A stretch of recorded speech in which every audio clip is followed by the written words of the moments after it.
కేవో ఈ movie review ఈ వీడియోలో చూద్దాం. వీడియోని ఎండింగ్ వరకు చూడండి, నచ్చితే సపోర్ట్ చేయండి. స్ట్రీమింగ్ ఆన్ నెట్ఫ్లిక్స్ తెలుగులో కూడా అవైలబుల్ ఉంది. అండ్ ఫిలిం నాకు ఎలా అనిపించింది అంటే ఒకసారి చూసే విధంగా అయితే ఉందని చెప్పుకోవచ్చు. ఒక ముక్కలో చెప్పాలంటే వన్ టైం వాచబుల్ ఫిలిం అని చెప్పొచ్చు. సో మెయిన్ గా చెప్పుకోవాలంటే ఫిలిం స్టోరీ ఎలా ఉంటుంది అనేది కొంచెం డెప్త్ వెళ్ళి మాట్లాడుకుందాం. దానికన్నా ముందు మన ఛానల్ ఏమైనా కొత్త వాళ్ళు వస్తే ఛానల్ ని సపోర్ట్ చేయండి. అండ్ థ్రిల్లర్, యాక్షన్ పార్ట్ ఇలాంటి ఎవరైనా ఎక్స్పెక్ట్ చేస్తే ఈ ఫిలిం ని వెళ్ళి చూడండి అని నేను చెప్తాను. సో స్టోరీ విషయానికి వస్తే భయ్య, మన హీరో ఒక బాక్సర్ అని చెప్పుకోవచ్చు. తను చేసిన ఒక పెద్ద తప్పు వల్ల వ్యక్తికి రుణపడి ఉంటాడు. ఒక పిల్లగాడిని ఎతకడము. సో ఎంటైర్ గా పిల్లగాడు ఎవరు, అసలుకి ఇతనికి ఆ పిల్లగాడికి వాళ్ళ ఫ్యామిలీకి ఇతనికి ఏం లింక్ ఏందనేది ఫిలిం ని ఎంటైర్ గా చూసారని చెప్పుకోవచ్చు. మెయిన్ గా చెప్పుకోవాలంటే స్టార్టింగ్ పొజిషన్ లో మనకు అర్థమైపోతుంది. ఒక జస్ట్ 5 minutes లో మనకు స్టోరీ ప్లాట్ అనేది ఆటోమేటిక్ గా అర్థమైపోతుంది బిగినింగ్ పొజిషన్ లో అని చెప్పుకోవచ్చు. ఇంకొక విషయం ఏంటంటే ఫస్ట్ హాఫ్ అనేది కొంచెం స్లో వేరియేషన్ లో రన్ అయినా కూడా సెకండ్ హాఫ్ లో మాత్రం చాలా బాగుంటుంది. కొంచెం రేసీగా, కొంచెం ఇంట్రెస్ట్ ని బిల్డ్ చేస్తుంది. కానీ విలన్ గా ఆపోజిట్ గా మాత్రం చాలా క్రూయల్ గా చూపెడతారు భయ.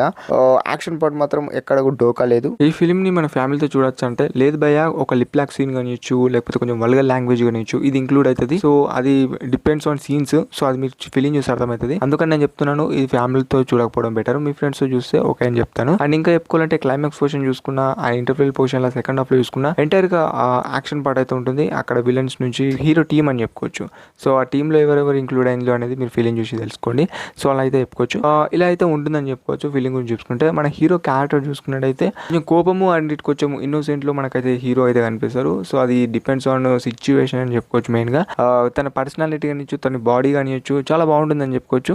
అంటే ఒక జీటీఎస్ శాన్ ఆండ్రెస్ చూస్తాను చూడండి, ఆ క్యారెక్టర్ అనిపించింది భయ నాకు ఒకసారి ఫిలిం చూడగానే. And GTS San Andres game ఆడే వాళ్ళకు ఆ క్యారెక్టర్, హీరో క్యారెక్టర్ ఎలా ఉంటుందో సో యాజ్ ఇట్ ఈస్ దీంట్లో కూడా కొంచెం అలాంటి పర్సనాలిటీ అనిపిస్తుంది. సో అది మీ ఫిలిం చూస్తే అర్థమవుతుంది. అండ్ ఇలా అయితే ఉంటుంది కేఓ అనే మూవీ. అండ్ ఈ వీడియో కనుక మీకు నచ్చినట్టయితే, ఈ రివ్యూ కనుక మీకు నచ్చినట్టయితే ఛానల్ ని సపోర్ట్ చేయండి, సబ్స్క్రైబ్ చేసుకోండి.